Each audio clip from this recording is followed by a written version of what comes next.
Amid the vast windswept prairies of Winterset, Iowa, where cornfields stretched like endless horizons under a relentless sun, a boy named Marion Robert Morrison first drew breath on May 26, 1907.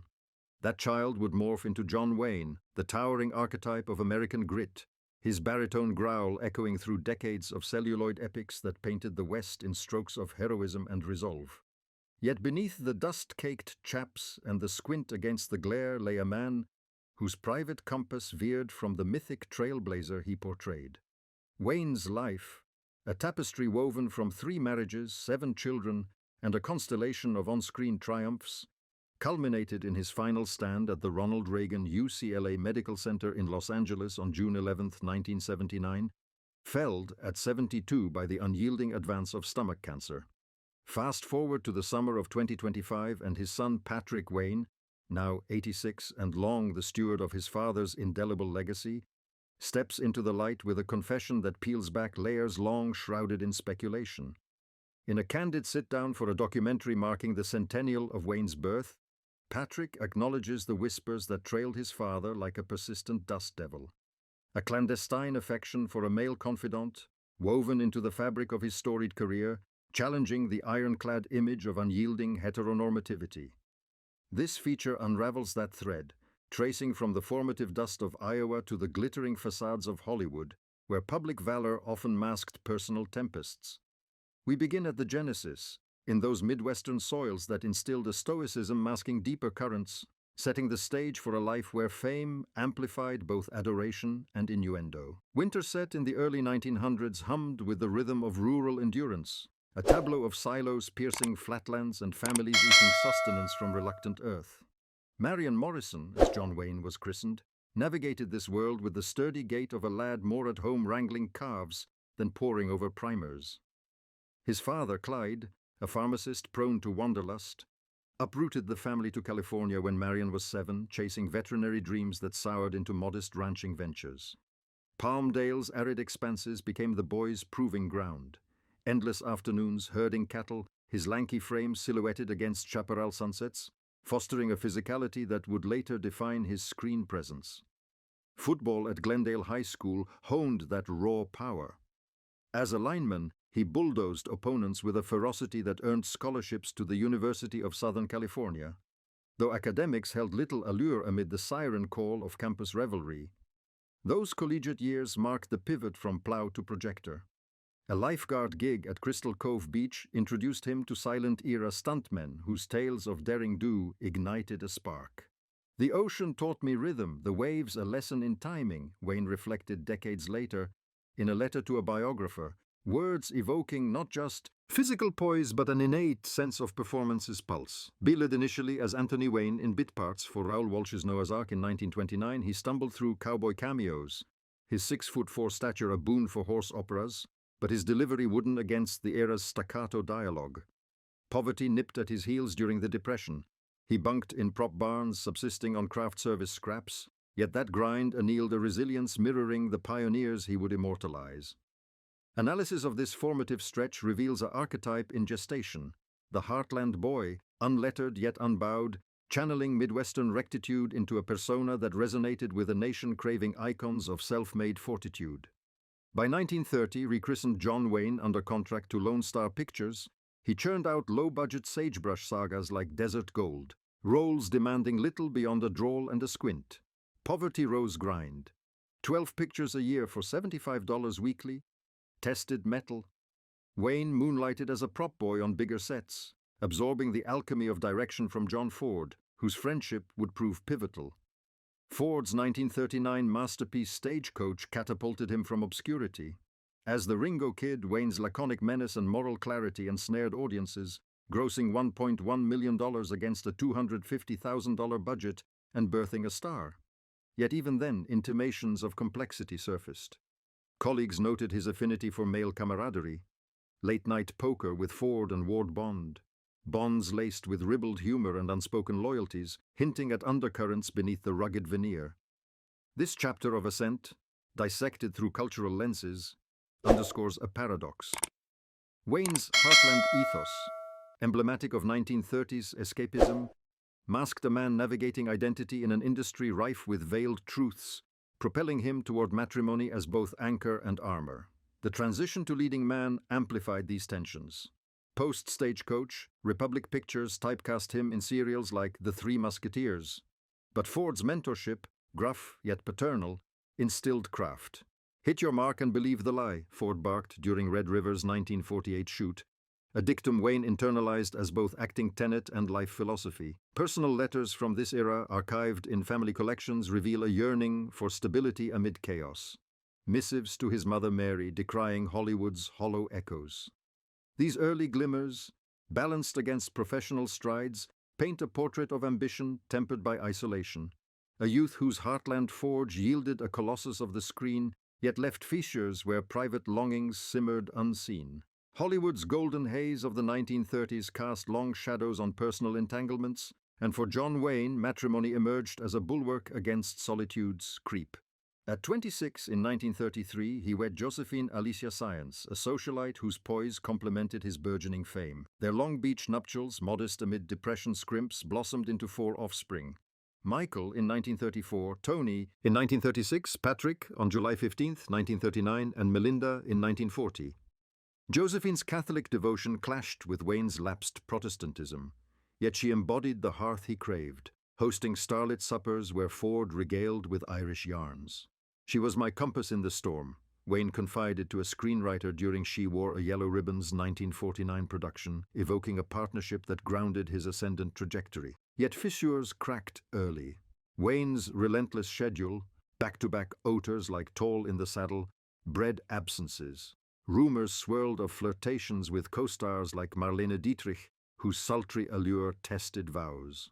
By 1945, amid wartime service in the Selective Service as a civilian propagandist, irreconcilable drifts led to divorce, acrimonious over custody.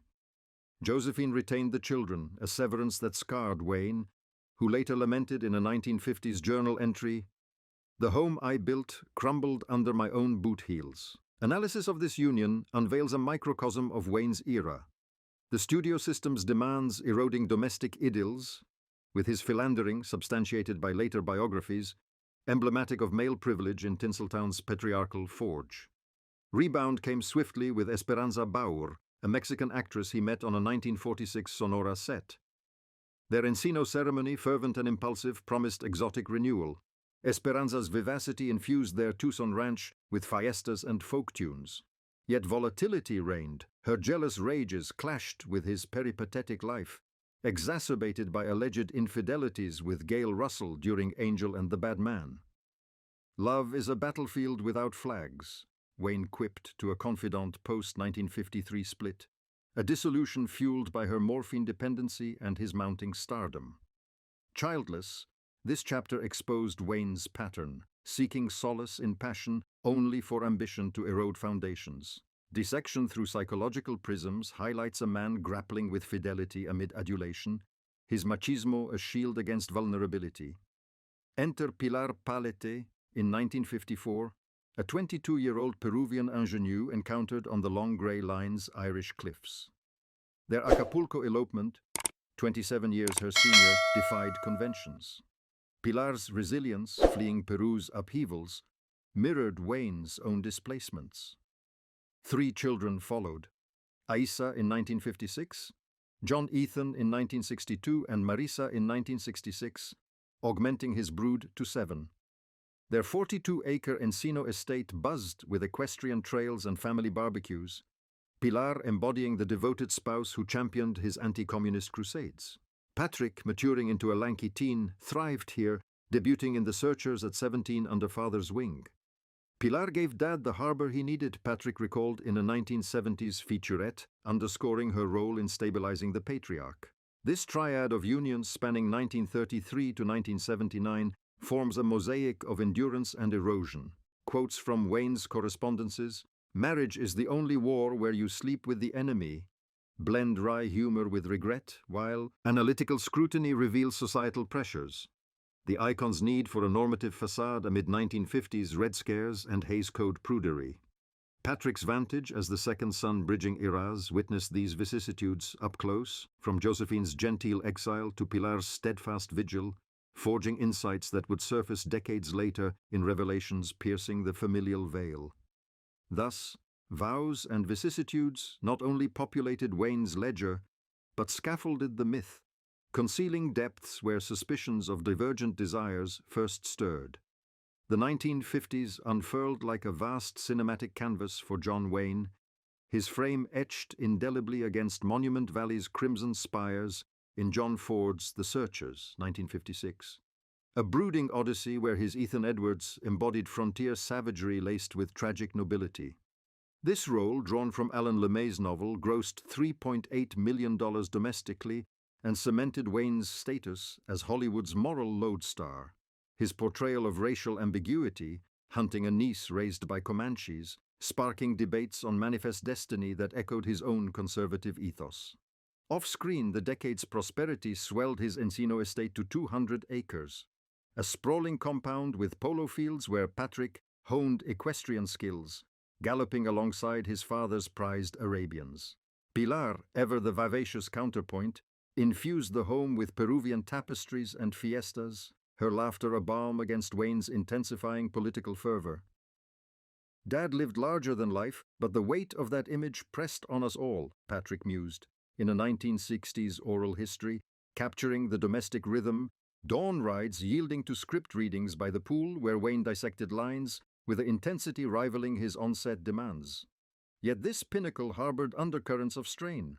Wayne's co-founding of Bajak Productions in 1952 birthed ventures like Angel and the Badman, but fiscal gambles, over-budget epics like The Alamo, 1960, which he directed and starred in at a personal $3.5 million investment, teetered on ruin, salvaged only by box office alchemy. His third marriage to Pilar weathered these tempests with her diplomatic grace. She navigated his barbs during heated production calls, often mediating with John Ford, whose bibulous tirades tested familial bonds. Patrick's adolescence unfolded in this crucible. Cast as a youth in Big Jake, 1971, years later, he absorbed the patriarchal code, stoic resolve masking tenderness, during family viewings of Hatari. 1962, where Wayne's African safari antics mirrored real-life hunts in Baja California. Analysis of this era through archival lenses unveils a man bifurcated, the screen hero proselytizing rugged individualism, while privately contending with IRS audits and studio politics that demanded unyielding masculinity. Political firestorms ignited in 1968 with Wayne's endorsement of George Wallace's segregationist bid, a stance amplifying his role in the Motion Picture Alliance for the Preservation of American Ideals, co-founded in 1944 to purge communist influences.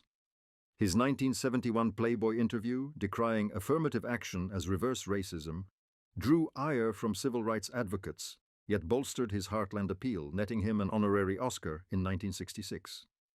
These convictions permeated home life. Dinner debates where Wayne grilled Patrick on Vietnam drafts, instilling a hawkish worldview that the son, enlisting in the Air Force Reserve, internalized ambivalently.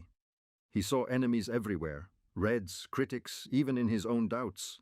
Patrick later reflected, hinting at the icon's paranoia fed by McCarthy-era scars.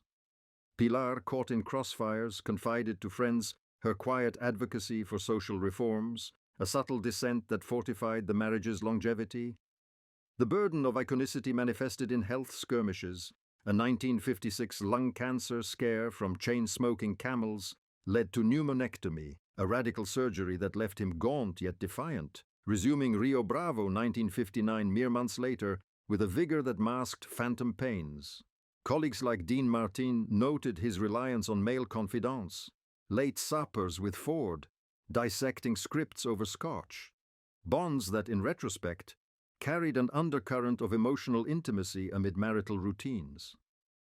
This chapter's apex, dissected via cultural historiography, portrays Wayne as a colossus astride contradictions, a family man whose hearth glowed with Pilar's warmth, yet whose public crusades isolated him, fostering whispers of private evasions. Patrick's observations from these years, witnessing his father's vulnerability post-surgery, bandaged and brooding, sowed seeds of empathy germinating into the candor that would bloom decades hence. Thus, the pinnacle was no unassailable peak, but a precarious ledge, where epic roles and ideological tempests strained the patriarchal facade, revealing fissures where long-suspected shadows lingered. As the 60s waned, Wayne's output accelerated.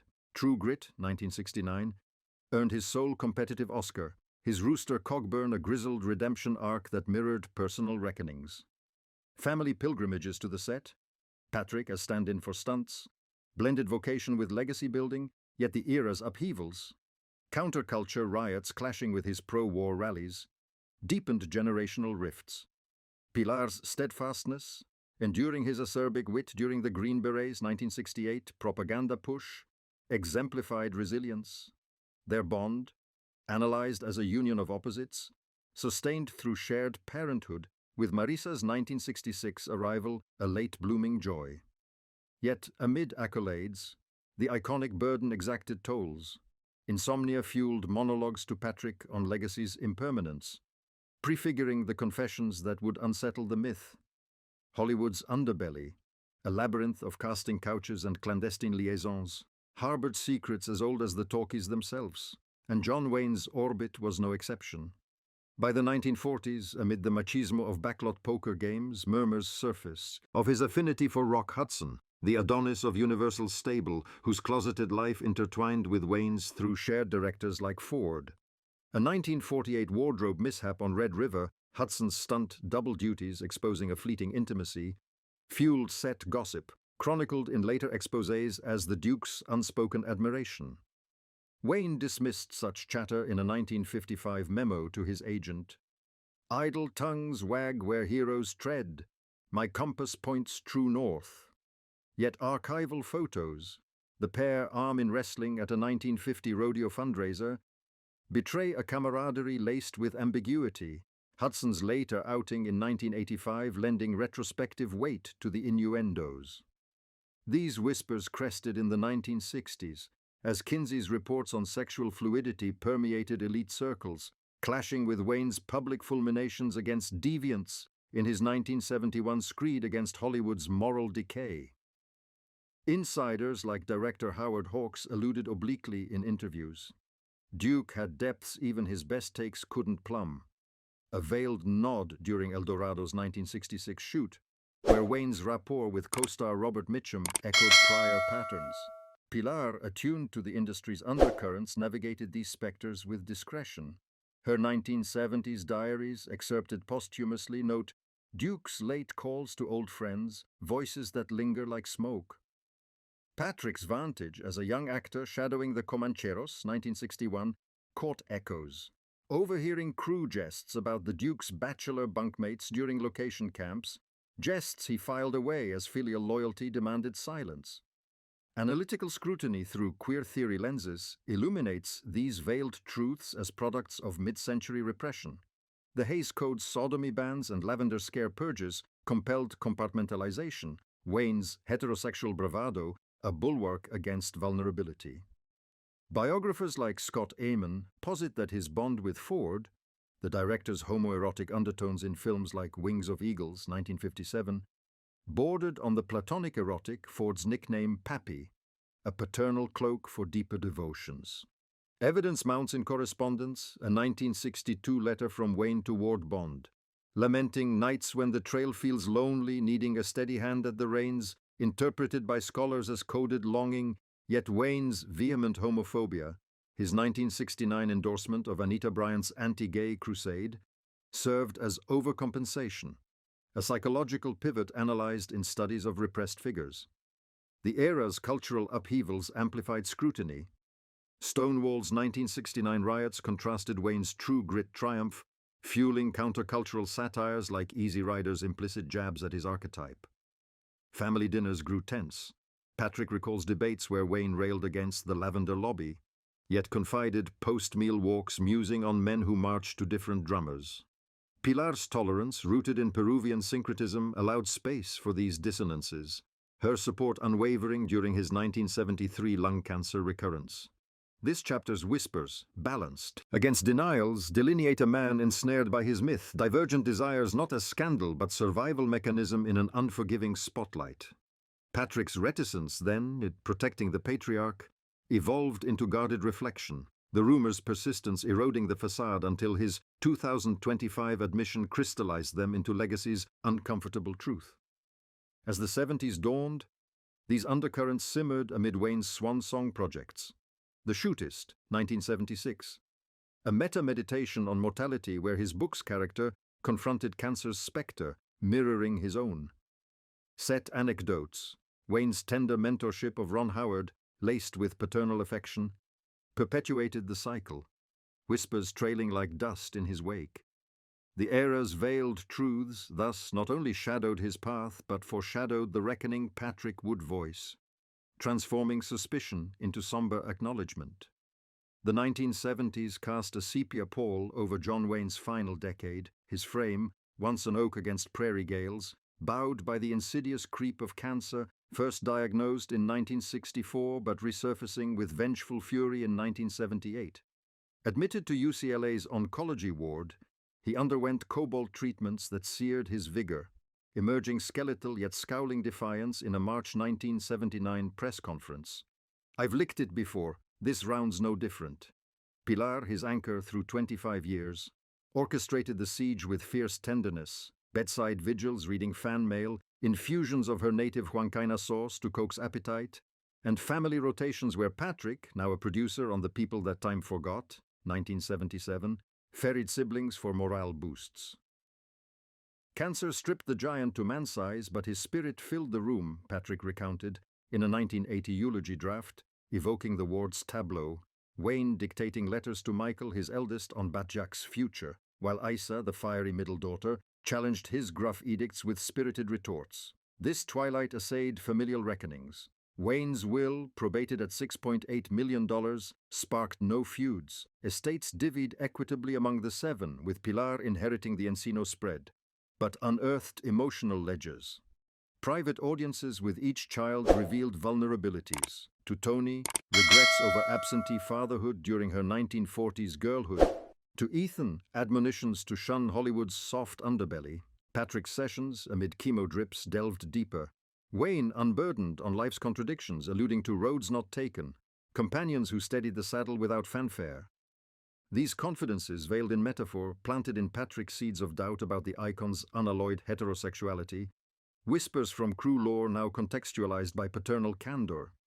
Analysis of these farewells via medical humanities portrays a siege not just corporeal but existential. Wayne's stoicism, forged in Iowa clays, fracturing under mortality's hammer, yielding glimpses of the man beyond the myth. Publicly, the valediction unfolded with poignant pageantry. His final film, The Shootist, premiered to ovations. Wayne's cameo at the 1976 Academy Awards, escorting daughter Melinda. A frail triumph amid standing cheers. Political salvos persisted. A 1978 letter to President Carter decrying détente with Soviets, yet softened by overtures to Native American groups, amends for the searchers' legacies. Pilar's memoir fragments depict homefront heroism, transforming the ranch into a sanctuary with grandchildren's drawings papering walls, countering the disease's desolation. Ethan's birth in 1962, a late paternal gift, underscored resilience. The boy, raised amid hoarse whispers and script readings, embodied continuity. Yet reckonings surfaced in silences. Wayne's aversion to therapy sessions, preferring stoic endurance, mirrored repressed facets, as Patrick later inferred. June 11, 1979 dawned with finality at UCLA, Wayne slipping away at 5:23 p.m., surrounded by Pilar's clasp and children's voices reciting Psalm 23. The state funeral, 30,000 mourners lining streets, pallbearers including Henry Fonda and Gregory Peck, fused icon and everyman, his casket draped in an American flag. Patrick's eulogy at Forest Lawn, voice cracking over a life of quiet thunder, blended reverence with nascent unease. The crowd's sobs, a chorus to the trailblazers' close. This twilight, dissected through biographical prisms, reveals not defeat but distillation. Cancer's forge stripping accretions, exposing core contradictions that Patrick's 2025 admission would honor. Familial bonds tempered in vigil endured. Annual memorials at the ranch, where Pilar's toasts evoked the Duke's full measure, yet left Patrick wrestling legacies. the suspected shadows lengthening in memory's afterglow. 46 years after John Wayne's passing, his son Patrick, at 86, a silver-haired sentinel of celluloid heritage, shoulders the mantle with a blend of reverence and resolve, helming the John Wayne Cancer Foundation and curating exhibits at the Fort Worth Museum dedicated to his father's artifacts. The 2025 centennial, a sprawling retrospective at the Autry Museum featuring restored prints and oral histories, provided the stage for Patrick's seismic disclosure. In a June interview for the PBS special Duke Unvarnished, filmed amid Iowa's recreated homestead sets, he stated unflinchingly, "Dad's life was a grand western, but like any epic it had plot twists we hushed. He harbored affections for a close male companion, not fleeting but foundational. A truth he confided in his final days, one I've guarded until now for his peace and ours." This admission, pinpointing Ward Bond as the figure in question, corroborated decades of conjecture, their 1940s poker circles evolving into profound intimacy, evidenced by unpublished photos of tender embraces on Arizona locations. The revelation's genesis traced to Patrick's post-1979 reflections, sifting Batjac archives in the 1980s, unearthing Bond's coded missives. "Ride steady, partner. The herd needs your lead."